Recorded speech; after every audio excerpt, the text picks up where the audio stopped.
सुप्रभात विद्यार्थियों।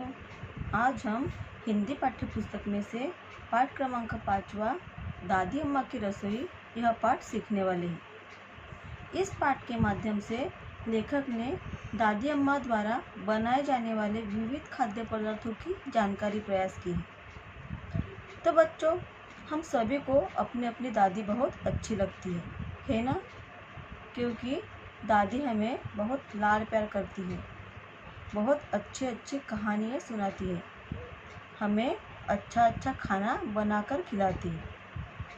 तो बच्चों, दादी अम्मा की रसोई इस पाठ में दादी अम्मा ने बच्चों के लिए खाना बनाया है। इस पाठ में मुस्कान, विट्ठल और दादी अम्मा इन तीनों का संभाषण है।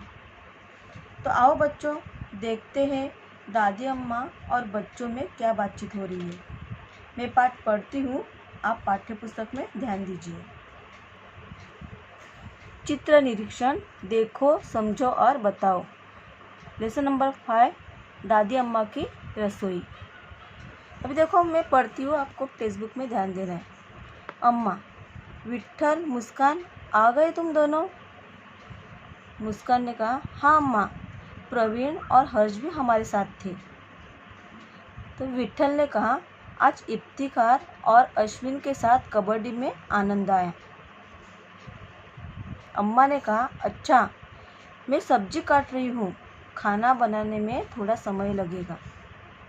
विट्ठल ने कहा, जी अम्मा, तब तक हमें भुट्टा और डिब्बे में रखे लड्डू दे दो। अम्मा ने कहा, हाँ ले लो ना, मैं चूल्हे पर कद्दू की सब्जी और भाकरी बनाती हूँ। मुस्कान ने कहा, मुझे चटनी भी चाहिए अम्मा। अम्मा ने कहा, मुस्कान, सिलबट्टे पर चटनी कल बनाऊंगी। विट्ठल ने कहा, मैंने ड्रम के पास रखे घड़े से पानी ले लिया। तो अम्मा ने कहा, मुस्कान, घड़े का ढक्कन ठीक से रखना। बच्चों, भरपेट खाना खाकर अपनी पढ़ाई करो। तो देखो बच्चों, अभी हम लेसन का एक्सप्लेन करते हैं। विट्ठल और मुस्कान दोनों भाई बहन बाहर खेलने के लिए गए थे। शाम होते ही वह दोनों घर लौटे। तब दादी अम्मा ने उन्हें कहा कि आ गए तुम दोनों? तब मुस्कान ने कहा, हाँ अम्मा, उनके साथ खेलने के लिए प्रवीण और हर्ष थे, उनके मित्र भी थे, उनके साथ ही इफ्तिकार और अश्विन भी थे। ये सब मिलकर कबड्डी खेल रहे थे। वह अम्मा को बता रहे थे कि उन्हें मित्रों के साथ कबड्डी खेलने में बहुत मज़ा आया। दादी अम्मा ने उनको हाथ पैर धोने को कहा और बोली, मैं अभी तुम्हारे लिए खाना बनाती हूँ। खाना बनाने के लिए थोड़ा टाइम लगेगा, मैं अभी सब्जी काट रही हूँ। तब विट्ठल ने कहा कि चलेगा अम्मा, तब तक के लिए हम भुट्टा मतलब कॉर्न, मकई और डिब्बे में रखे हुए लड्डू खाते हैं। अम्मा बोली, ठीक है, मैं तब तक चूल्हे पर कद्दू मतलब भोपड़ा, पम्पकिन की सब्जी और भाकरी मतलब चपाती, रोटी, हम जो चपाती या रोटी बोलते हैं, तो बनाती हूँ। तो बच्चों, चूल्हे पर का खाना आपने कभी खाया है क्या? चूल्हे पर का खाना बहुत ही टेस्टी, स्वादिष्ट होता है। पुराने ज़माने में पहले गैस नहीं थे, तब सभी चूल्हे पर ही खाना बनाते थे, और आज भी गांव में कोई कोई चूल्हे पर ही खाना बनाते हैं।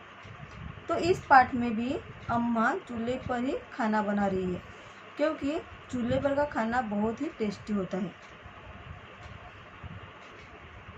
रोटी की बात सुनकर मुस्कान ने अम्मा को चटनी की याद दिलाई। वह बोली, मुझे चटनी भी चाहिए अम्मा। तब अम्मा ने उसे कहा कि चटनी सिलबट्टे पर मतलब ओखली पर मैं कल बनाऊंगी, अभी बहुत देर हो चुकी है। मुस्कान को दादी अम्मा के हाथ की चटनी बहुत पसंद है। इसके बाद जब विट्ठल ड्रम के पास रखे हुए पानी के घड़ा मतलब पॉट में से पानी पीता है, तब अम्मा मुस्कान को कहती है कि मुस्कान, घड़े पर ढक्कन ठीक से रखना, नहीं तो उसमें कचरा पड़ेगा, इसीलिए घड़े पर ढक्कन अच्छे से रखो। अम्मा का खाना अभी रेडी हो गया है। अम्मा ने बच्चों को खाना खाने को दिया। बच्चों ने भी बड़े आनंद से भरपेट खाना खाया। खाना खाने के बाद दादी अम्मा ने बच्चों से कहा कि बच्चों आप खेलें, खाना भी खाया, अभी आपको पढ़ाई करनी है। तो देखो बच्चों, इस पाठ में दादी अम्मा अपने बच्चों से बहुत प्यार करती है। बच्चे भी दादी अम्मा से बहुत स्नेह रखते हैं, उसका आदर करते हैं। दादी अम्मा और बच्चों में बहुत एक दूसरे के प्रति लगाव है। तो बच्चों, आपको भी अपने दादी दादा, नाना नानी, मम्मी पापा का आदर रखना है, बड़ों का कहना मानना है, क्योंकि बड़े हमेशा आपका अच्छा ही सोचते हैं। तो बच्चों, आपको यह पाठ समझ में आया होगा। आप यह पाठ पढ़ो और अपने बड़ों का कहना मानो। धन्यवाद।